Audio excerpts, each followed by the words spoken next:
river, so that over time that material builds up. And as I showed you the picture on the piers down here, that material washed out. That's on a little steeper section of the river upstream. When it gets down around here, you start approaching the area into the lagoon and into the ocean. The slope flattens out, so material tends to drop out, and sediment builds up. So that has been building up over time and has been a factor on the capacity of the river to handle that flow. And another factor that comes into play here is that we are entering, despite the fact that we're in a drought, we've been entering a weather cycle long term. The weather patterns that we've been having, we've been seeing more severe storms. 2005 is a good example. We get these pineapple expresses coming in, and they dump down a lot of water in a short amount of time. That's intensifying with time as we build up more records of data, or more years of data. And so that is a factor also. So it's a combination of factors that has caused this to happen. And what is shown on here in the blue is still the 100-year flood elevation or floodplain. But you look down here in the pink. Now there is the floodplain that was originally proposed by the analysis that FEMA required for the spillage out with this higher Q into the community, and it impacts many of you because of that. The city appealed that to FEMA, and the district, we joined in that appeal. We supported the city in that. And we have the next slide that shows that, Gabe. And based upon the appeal and the method of appeal the city submitted and we supported, that area has been reduced down to what you see now in the deeper color orange. And it went from about 4,000 homes impacted with what was in the pink, been now reduced down to about 2,000. So that's still a lot of homes that are in the floodplain, and that has impact short term and hopefully not a real long term, because we are attacking this problem in the design of the solution to fix this problem with the gap and our levee system, what we call SCR3. With that, I'm going to turn this over to Gerard. He'll take it forward, and he can talk about some of these issues as far as the flood insurance and how we are going to solve the problem of that flooding in SCR3. If you have questions, they have question cards up here. I want to answer right away. It's a simple one. It just looks like all of that is, the orange zone is on the west side of Oxnard Boulevard. Hello? From where I'm sitting, that map is hard to read. So if you can answer that. Yeah. Possibly, Gerard, you could give a street location. The answer is yes. Good evening. My name is Gerard Kapusik, and as Tom had indicated, I'm the district's project manager for the levee certification project. And it's a fairly interesting and challenging project because we're not simply certifying one levee, but 6 of them simultaneously throughout the county.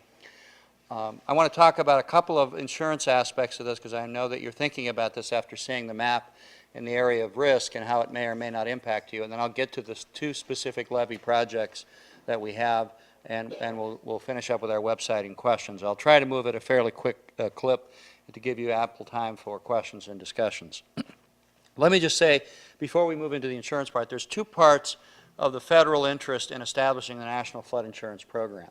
The first is about identifying flood risk using the best available technology, information, hydrology, meteorologic flows, topographic conditions, and digital technologies. And I think you've seen some of the indications of how the digital technology is superior to the old paper maps. However, progress comes with a price. And the price is, we all know the risk better, we all know where we stand in it, and there is a reasonable public policy nexus between personal responsibility and risk and insurance and public disaster assistance. So the second element of the National Flood Insurance Program, which is why every city in this county and the Board of Supervisors on behalf of the unincorporated area adopted resolutions joining the program is simple. If you don't join the program, you might as well kiss off federal assistance when you do have a flood. So the point here is to identify the risks earlier, to map them, and to share them. Now, no one likes that, but that is the national policy under which we're operating, and we are not in any position to change that at our level. But in any event, let me just start by saying those maps that Tom showed, it's very critical because what happens is you see the dark shading in the center of the river. That's what's called the floodway. In that area, under local floodplain management ordinances, no building can occur whatsoever. This is part of managing flood risk through development policies. In the area that's outside the dark, but bounded by the external boundaries, that's called the floodplain. In that area, development is allowed based on certain minimal federal standards that could be more severe by your local city. The point here is the recognition of the balance point between private property rights, the balancing of the development regimes in a given area with the risks associated in building in floodplains. So in floodways you can't build. In floodplains, depending upon the specific terms of your local floodplain management ordinance above the federal floor, you can't. The other important part of this is this map identifies zones, these zone A, E, X, and what have you. That is the way in which FEMA classifies the flood risk. Essentially, there are three broad categories of flood risks under the National Flood Insurance Program: low, mediate, and high. In low-risk zones, you're not required to purchase flood insurance because your risk of flood, even on a 1% chance, is very low. In moderate, your risk is higher. It may still be allowed to be avoiding the purchase of insurance, but it depends on local conditions and local ordinances. In high-risk zones, if you have a federal mortgage, you must buy flood insurance. Important point here, your lender is the point of making that determination. If you're in a high-risk zone, in those mapped areas shown, you are likely to be near certainly required by your lender to purchase flood insurance. If you're just outside that zone in a moderate, your lender can still require you to.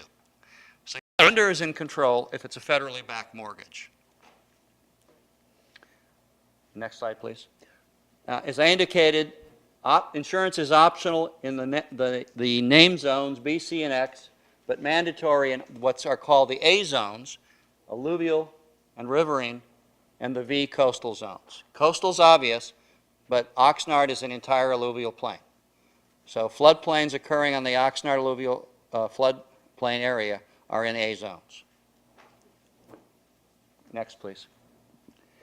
We're going to run through these insurance basics because I'm not an insurance agent and it can be dangerous and I don't want to give you wrong information. And we're going to give you some resource documents to get specific information and questions answered.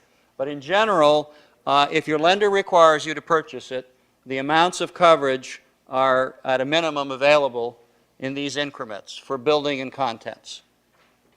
Your lender, again, can specify the level of coverage. Next slide, please. Premiums are set by federal legislation countrywide.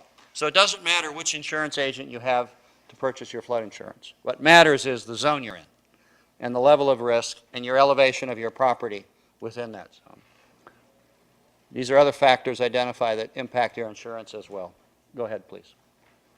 All right, let's get down to brass tacks.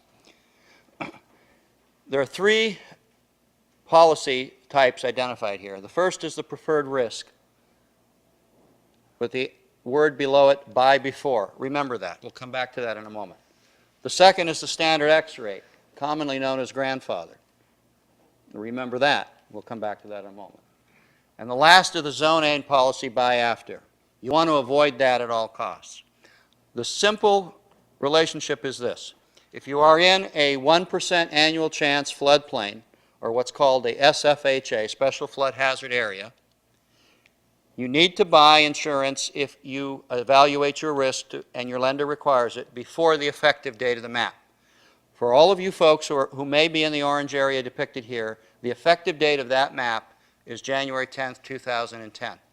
So you have between now and then to evaluate your risk if your lender requires it to purchase at the lower rates which will give you 1 year at the 348 rate, and then grandfathered thereafter at 849 for the level of coverage specified. And it will stay at that rate until such time as the levee system is complete, the gap is closed, and then a LOMAR, a letter of map revision, is processed to remove those folks from the plain. And I'll come back to the timing on that in a moment if you won't mind to hold your question. But in general, if you're in that area,